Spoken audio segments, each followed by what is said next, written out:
आप धोलेरा एसआईआर में जमीन तो लेना चाहते हो लेकिन समझना नहीं चाहते हो। मैं आज आपको सिंपल समझाऊंगा कि आप धोलेरा एसआईआर में कैसे जमीन ले सकते हो। पहले तो ये बात सुन लें आप कि शहर जब कोई भी बनता है या किसी भी शहर का विस्तार होता है तो दो ही तरीके हैं जमीन लेने के, कहीं भी, चाहे वो दिल्ली एनसीआर हो, चाहे कोई नया शहर बन रहा हो। धोलेरा नया शहर है, सिकरेट से बन रहा है, तो वहां भी दो ही तरीके काम करते थे। दो तरीका कौन सा तरीका है? पहला एक्विजिशन, कि सरकार किसान से जमीन ले ले, खरीद ले और किसान को जमीन से बाहर कर दे। दूसरा तरीका है पुलिंग। पुलिंग का तरीका क्या है? पुलिंग के तरीके में सरकार को, किसान को पैसा नहीं देना पड़ता। वहां सरकार और किसान की सहमति बनती है कि आपकी जमीन है, हम यहाँ शहर बनाने वाले हैं, लेकिन आपकी जमीन शहर में आ जाएगी और किस तरीके से आपको बेनिफिट होगा सरकार किसान को बताती है, किसान एग्री होता है, तो पुलिंग के थ्रू जमीन ले ली जाती है, जिसे लैंड पुलिंग बोलते हैं। तो धोलेरा एसआईआर में भी कुछ ऐसा ही हुआ है। और उस ऐसे होने में समझदारी क्या है, इस शहर को समझने के लिए सबसे पहले आपको लैंड पुलिंग समझनी पड़ेगी। देखो, जमीन के खसरा खतौनी नंबर होते हैं और वहां पर धोलेरा में एसआईआर में सर्वे नंबर है। Survey number, old survey number, new survey number और final plot number. Dholera SIR में ओपी में एफपी है, ये भी समझना पड़ेगा। बहुत सारे लोग समझ नहीं पाते। ओपी में ओरिजिनल प्लॉट में फाइनल प्लॉट, तो पुराने सर्वे नंबर के साथ नया सर्वे नंबर और उसके साथ आपका फाइनल प्लॉट नंबर। इस तरीके से गवर्नमेंट ने फाइनल प्लॉट अलॉट करे हैं। आप स्क्रीन की तरफ आप देखेंगे तो आपको सिंपल समझ में आएगा। अगर आप धोलेरा एसआईआर में जमीन लेना चाहते हैं ना, सिंपल समझ जाओगे आप कि जमीन कैसे लेनी है और जमीन कैसे चेक करनी है, ये भी समझ जाओगे। देखो, ये आपको मैप दिख रहा होगा। धोलेरा एसआईआर में टोटल 6 टाउन प्लानिंग है। इन 6 टाउन प्लानिंग के अंदर आपको 27 सब टाउन प्लानिंग मिलेंगी। 27 ब्लॉक्स बोल सकते हैं इसे। जैसे किसी सेक्टर में, एक सेक्टर में ब्लॉक्स होते हैं, जैसे कि A block, B block, C block, D block, उस तरीके से ब्लॉक्स होते हैं किसी सेक्टर में। ऐसे ही वहां पर क्या है, वहां पर टाउन प्लानिंग कहते हैं। टाउन प्लानिंग के अंदर ब्लॉक्स हैं, तो टोटल 27 सेक्टर बोल सकते हैं आप इनको। ठीक है, थोड़ा सा हम आगे चलते हैं। थोड़ा सा आगे चल के इसको समझेंगे कि लैंड पुलिंग किस तरीके से हुई है, किस तरीके से आप लैंड पुलिंग को समझ सकते हो। लैंड पुलिंग पॉलिसी क्या कहती है कि जैसे किसान का ये एक खेत है, आप देख सकते हैं 85 नंबर का आपको खेत दिख रहा होगा। किसान का ये खेत है 10 एकड़ का। सरकार क्या कहती है किसान से जाके कि भाई 10 एकड़ जमीन है आपकी, हम इस 10 एकड़ जमीन को ले लेंगे, 50% हम रखेंगे, 50% वापस आपको देंगे उसके बदले में। लेकिन जो आपकी टेढ़ी आड़ी टेढ़ी तिरछी जमीन है, इस तरीके की जो जमीन है, ये 85 नंबर का खेत दिख रहा है आपको, ये इस तरीके की जमीन है, इसे स्क्वायर प्लॉट बना के और रोड पे लगा के देंगे और जोनिंग देंगे और उसकी गाइडलाइन देंगे। ये आपकी जमीन अब शहर के अंदर आ गई है, आपको बहुत सारे बेनिफिट होंगे। आप चाहे तो इसे खुद रख सकते हैं, डेवलप कर सकते हैं, आप चाहे तो इसको सेल कर सकते हैं। फ्री होल्ड जमीन रहेगी, आपके अधिकार होंगे सारे, लेकिन गाइडलाइन हमारी होगी। गवर्नमेंट ये कहती है किसान से, किसान इस टर्म पे एग्री होता है, तब लैंड पुलिंग सक्सेस होती है। और 2009 से लेकर 2016 तक धोलेरा एसआईआर में यही हुआ है। ये सबसे बड़ा चैलेंज है, किसान से जमीन लेना और किसान को समझाना और पुलिंग करके सारी चीजें डिजाइन करना। देखो, 2,27,000 एकड़ की पुलिंग हुई है। आपको ऐसा लगता होगा, बहुत सारे लोग सोचते हैं जी 15-16 साल से बन रहा है, ये नहीं बनेगा। समझदार इन्वेस्टर है ना, वो समझता है कोई भी किसान से अगर जमीन लेनी है ना, इतनी बड़ी जमीन जब लेनी पड़े किसान से, तो वो सबसे बड़ा चैलेंज है। 22 गांव की जमीन आती है, लाखों लोगों की जमीन गई है। और समझो आप लाखों लोगों की जमीन गई है तो कितने लोगों को समझाया होगा, मनाया होगा, किस तरीके से पॉलिसी को सक्सेस किया गवर्नमेंट ने। 2016 तक 17 में काम शुरू हुआ है। अब ये 10 एकड़ जमीन है किसान की, आप समझ के चलो। उसके बदले किसान को यहाँ पर 5 एकड़ जमीन दे दी स्क्वायर प्लॉट के रूप में।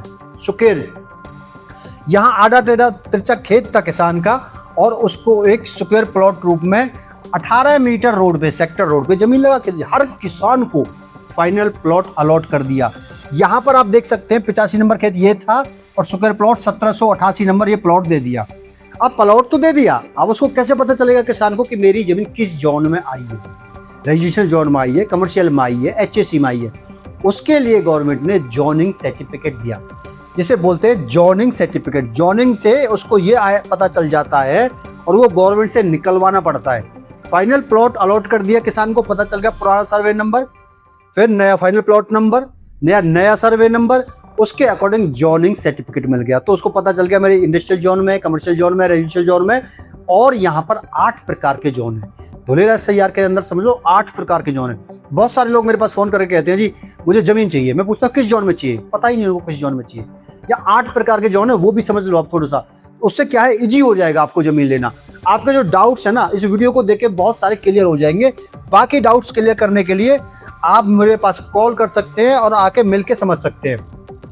तो जैसे कमर्शियल जोन है, ये कमर्शियल जोन में इस तरीके से जॉइनिंग सर्टिफिकेट रहेगा। साथ में ये आपको 2 पेज दिख रहे हैं, जॉइनिंग सर्टिफिकेट में पूरा चेन ऑफ डॉक्यूमेंट्स भी रहेगा कि जमीन पहले किसकी थी, उससे पहले किसकी थी, 30 साल का रिकॉर्ड भी रहेगा।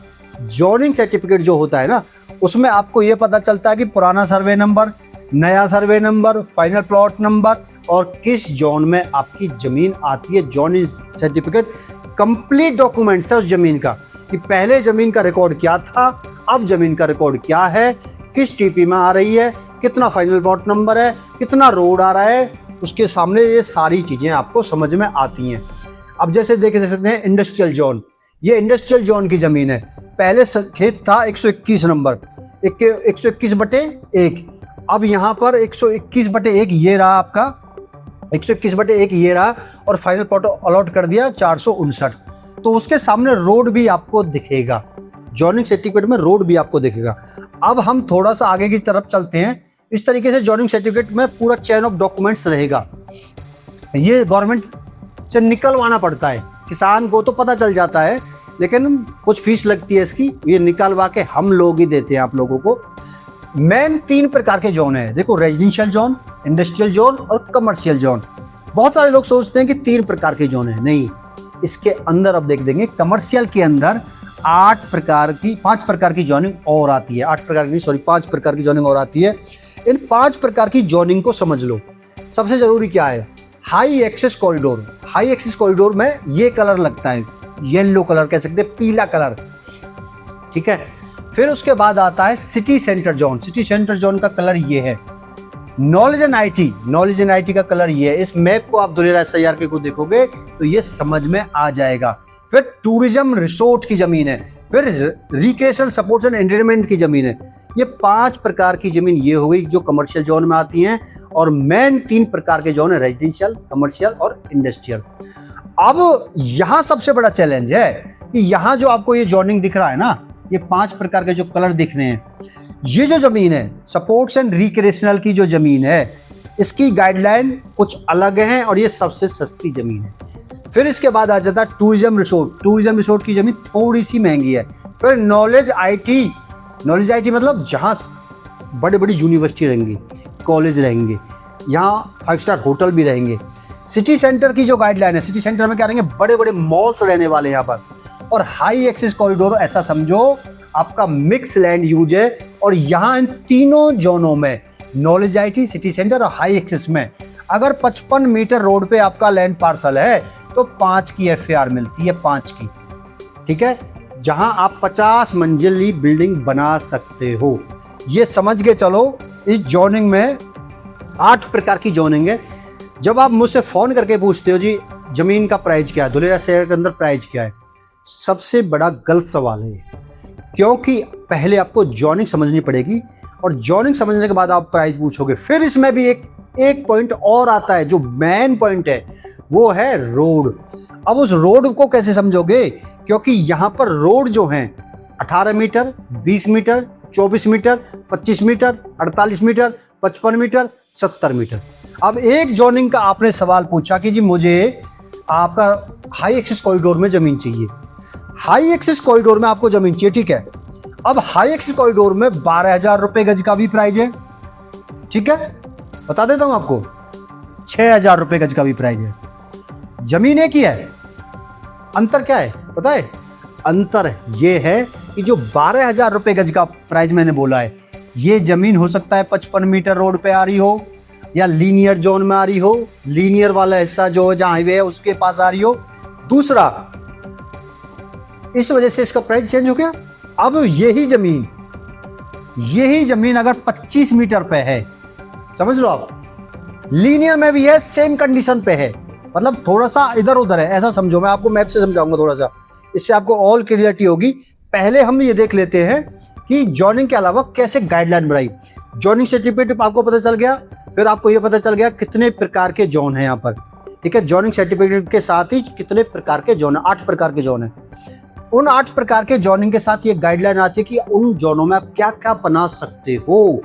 ये सबसे जरूरी चीज है और ये समझना बहुत ज्यादा जरूरी हो जाता है कि आप कमर्शियल जोन क्यों, बहुत सारे लोग कहते हैं जी मुझे तो इंडस्ट्रियल जोन चाहिए, क्यों चाहिए नहीं पता, सपोर्ट सेंटर रिक्रिएशनल चाहिए, क्यों चाहिए नहीं पता, क्योंकि ये गाइडलाइन आपने नहीं देखी होती।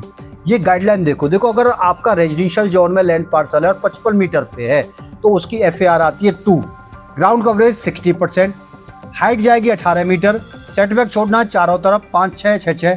इसके अलावा ये सारी चीजें बना सकते हो किस जोन में, रेजिडेंशियल जोन में। क्या क्या बना सकते हो पढ़ के बता देता हूँ आपको।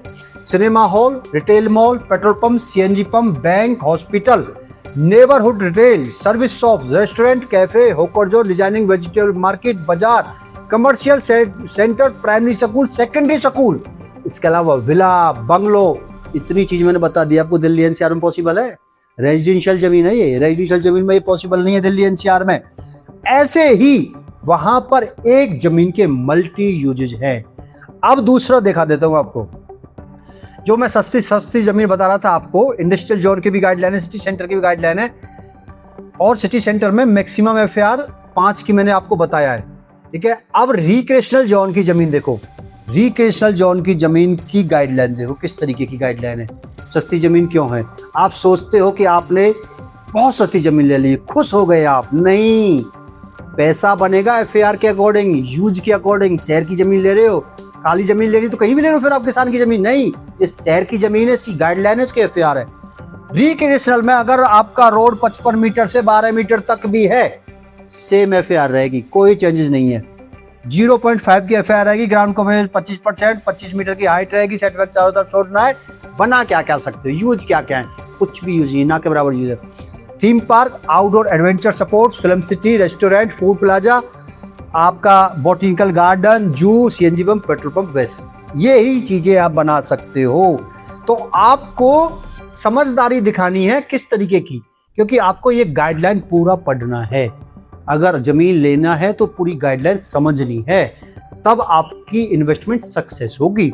अगर कोई ये सोचता हो मैंने सस्ती जमीन ले ली और मैंने सिक्सर मार दिया, अब तो मैं अमीर बन के रहूंगा, नहीं हो पाएगा, ऐसा पॉसिबल ही नहीं है। हाई एक्सेस कॉरिडोर का बता देता हूं, बहुत सारे लोग ये सोचते हैं जी मुझे सस्ती जमीन मिल गई हाई एक्सेस कॉरिडोर में, कितने में जी, मुझे मिल गई 4800 रुपये गज में या 4000 रुपये गज में, जबकि प्राइस चल रहा है 6500 रुपये गज। अब गलती क्या है, गलती समझ लो। अब मान के चलो आपकी हाई एक्सेस कॉरिडोर की जमीन है, अब देख लेना आपको क्लियर समझ में आएगी। 55 metre and above minimum land parcel 6000 गज का, 55 मीटर रोड पे अगर लैंड पार्सल है हाई एक्सेस कॉरिडोर का, FAR मिलेगी 5 की, ग्राउंड कवरेज रहेगी 10%। अगर ग्राउंड कवरेज बढ़ानी है तो FAR घट जाएगी, ग्राउंड कवरेज और बढ़ानी है तो FAR फिर घट जाएगी, ठीक है। और हाइट जाएगी 150 मीटर की। अगर 5 के FAR लेते हो तो ग्राउंड कवरेज 10%। अगर यही जमीन सेम यही जमीन है, सब कुछ वही है, अगर वो जमीन 25 मीटर रोड पे है, बिलो 25 मीटर रोड पे, 25 मीटर और 55 मीटर के बीच में है, तो इसकी FAR हो गई आधी, 2.5 की, और 2.5 की FAR हो गई आधी। अब यूजेस देख लेना आप, यूजेस में आपको समझ में आए, ग्राउंड कवरेज 40% होगी। इससे अच्छा है कि अगर हाई एक्सेस कॉरिडोर की जमीन आप छोटे रोड पे ले रहे हो तो उसका कोई बेनिफिट नहीं है, उससे अच्छा है रेजिडेंशियल की जमीन ले लो 55 मीटर रोड की, और आपको सस्ती भी पड़ेगी हाई एक्सेस से, और सारी चीज़ें आपको यूजेस भी सेम ही रहने वाले हैं। आप यूजेस में देखते हो मल्टी स्टोरी अपार्टमेंट, ठीक है, cinema hall, mall, CNG pump, petrol pump, service station, light industry, workshop, मतलब बहुत सारे यूज ऐसे हैं जो थोड़े थोड़े से चेंज हुए हैं, बहुत ज़्यादा फर्क नहीं है। उससे अच्छा रेजिडेंशियल की ज़मीन ले लो। अगर आप हाई एक्स की ज़मीन छोटे रोड पे लेते हो तो सबसे बड़ा नुकसान है। हाई एक्स की कॉरिडोर की ज़मीन आपको सिर्फ बड़े रोड पे लेनी है, तो ही ज़्यादा पैसा आप फ्यूचर में बना पाओगे। सच्चाई ये है, बहुत सारे लोग ये चीज़ें समझ नहीं पाते हैं। और नहीं समझ पाते हैं, उसका सबसे बड़ा कारण यही है कि नहीं समझने का। देखो, ये चीज़ें आपको समझनी पड़ेंगी प्रॉपर तरीके से। इन चीज़ों को समझ के ही आप ज़मीन ले सकते हो, और इन चीज़ों को समझने के बाद ही आपकी इन्वेस्टमेंट फ्रूटफुल रहेगी धुलेरा SIR के अंदर। ये सही है। अगर और ज़्यादा समझनी है तो आप स्क्रीन पर नंबर आ रहा को कॉल कर सकते हो। जैसे TP4B2 का मैप है, इस TP4B2 के मैप में जो आपको ये लैंड पार्सल दिख रहे हैं, इनसे थोड़ा सा मैं आपको बताने वाला हूँ, इनसे थोड़ा सा आपको आइडिया आ जाएगा कि ज़मीन आपको किस तरीके से लेनी है। लैंड पुलिंग की पॉलिसी मैंने आपको बता दी है। जैसे कि ये ज़मीन आपको दिख रही होगी, लैंड पुलिंग में 2-3 नंबर मैंने बताया आपको, जैसे पुराना सर्वे नंबर, नया सर्वे नंबर, फिर फाइनल प्लॉट नंबर। अब यहाँ गवर्नमेंट ने फाइनल प्लॉट अलॉट कर दिया। जैसे ये प्लॉट है, इस प्लॉट को हम देख लेते हैं। ये प्लॉट कॉर्नर पे आ रहा है। अब प्राइस पूछते हैं बहुत सारे लोग, प्राइस मत पूछो, पहले मास्टर प्लान को डिटेल्स में समझो, लैंड पुलिंग पॉलिसी को समझो, पेपर वर्क को समझो, इसके साथ क्या क्या देती है गवर्नमेंट। इसके साथ NA देती है, सर्च रिपोर्ट, जिसे NOC बोलते हैं, सर्च रिपोर्ट रहता है, NA रहता है। फिर इसके अलावा आपका जॉइनिंग सर्टिफिकेट रहता है। इसके अलावा 7 बार चेक करना होता है, और NAROR की वेबसाइट पे जाके, गवर्नमेंट की वेबसाइट है, वहां पर जाकर आप सब कुछ चेक कर सकते हैं। एक चीज और बता देता हूं जो इंपॉर्टेंट, आप अगर यहां तक आ चुके हैं तो, गुजरात में लैंड गैदरिंग एक्ट जो 2018 में बना था, 2020 में लागू हुआ। गुजरात में कोई किसी की जमीन पे कब्जा नहीं कर सकता। उसका सबसे बड़ा कारण पता है क्या है? वो एक्ट है, वो पूरे भारत में कहीं भी नहीं है, ओनली गुजरात में है। अगर किसी ने किसी की जमीन पे कब्जा कर लिया, 7 से 14 साल की सजा, नॉन अवेलेबल वारंट, और इसके अलावा जुर्माना भी है। तो ये सारी चीजें हैं, तभी गुजरात सिक्योर है जमीन के मामले में। और गुजरात में खेडू से खेडू ही जमीन ले सकता है, आप जमीन नहीं ले सकते। गुजरात का व्यापारी भी जमीन नहीं ले सकता किसान से, बगैर NA हुई जमीन। पहले होगा NA, उसमें सारी चीजें जमीन की क्लियर हो जाती हैं, उसके बाद रजिस्ट्री ट्रांसफर होती है गुजरात में। अब मैं मान के चलो, मैं आपको दिखाने वाला हूं एक जमीन। ये जो जमीन दिख रही है आपको, TP4B1 TP4B2 का मैप है। ये थोड़ा बड़ा कर देता हूं ताकि आपको और ज्यादा क्लियरिटी हो। ये लास्ट पॉइंट है, बाकी स्क्रीन पर नंबर होगा, कॉल करके, वीडियो बहुत लंबी हो जाएगी, कॉल करके आप आइए तो मैं आपको सारी चीजें डिटेल में बताऊंगा, ताकि आप जमीन ले पाओ धुलेरा SIR के अंदर, और आप अपनी इन्वेस्टमेंट को फ्रूटफुल बना पाओ। इसको देख लेते हैं। देखो, ये लैंड पार्सल आपको दिख रहा है, ये लैंड पार्सल, ये 353 नंबर लैंड पार्सल जो दिख रहा है, ये 48 मीटर रोड पे है, कॉर्नर पे ये लैंड पार्सल है। आपने प्राइस पूछा जी मुझे TP4B2 में लैंड पार्सल चाहिए, मैंने आपको बता दिया जी 6,000 रुपये गज में मिलता है। आपने दूसरे किसी बंदे से प्राइस पूछा, TP4B2 में लैंड पार्सल चाहिए, उसने बता दिया जी आपको 4,000 रुपये गज मिलता है। डिफरेंट आ गया ना, फर्क आ गया ना प्राइस में। क्यों आ गया? उसका रीजन समझो क्यों आ गया।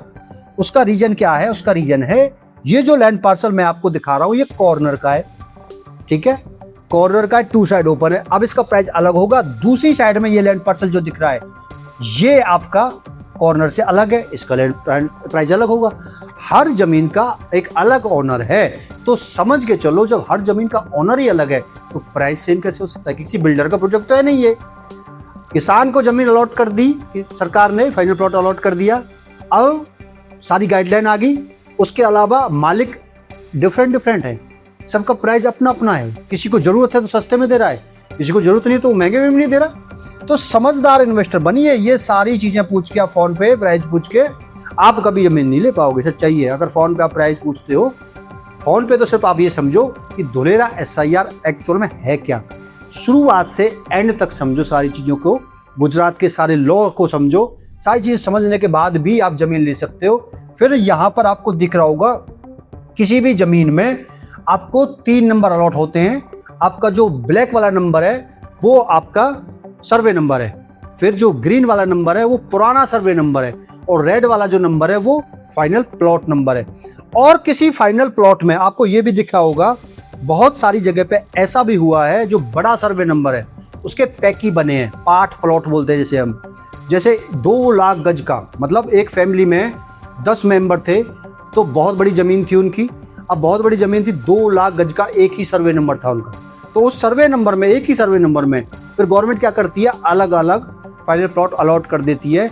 जैसे एक फाइनल प्लॉट नंबर था 100, सर्वे नंबर 100 था, उसका फाइनल प्लॉट अलॉट किया 150। 150 नंबर का। 150 नंबर में आपके गवर्नमेंट ने 20-20 हजार गज के 10 फाइनल प्लॉट अलॉट कर दिए। तो कैसे आएंगे वो, जैसे 150/1/2/3/4/5/6, इस तरीके से एक सर्वे नंबर में आपको बहुत सारे फाइनल प्लॉट भी दिख जाएंगे पैकी के रूप में, जिसे पैकी बोलते हैं। तो ये भी समझने वाली बात है। बाकी वीडियो बहुत लंबी हो गई है, आपको सारी चीज़ें वैसे क्लियर हो चुकी होंगी। यहाँ तक अगर आप आए हैं तो आपको बहुत सारी चीज़ें क्लियर होंगी।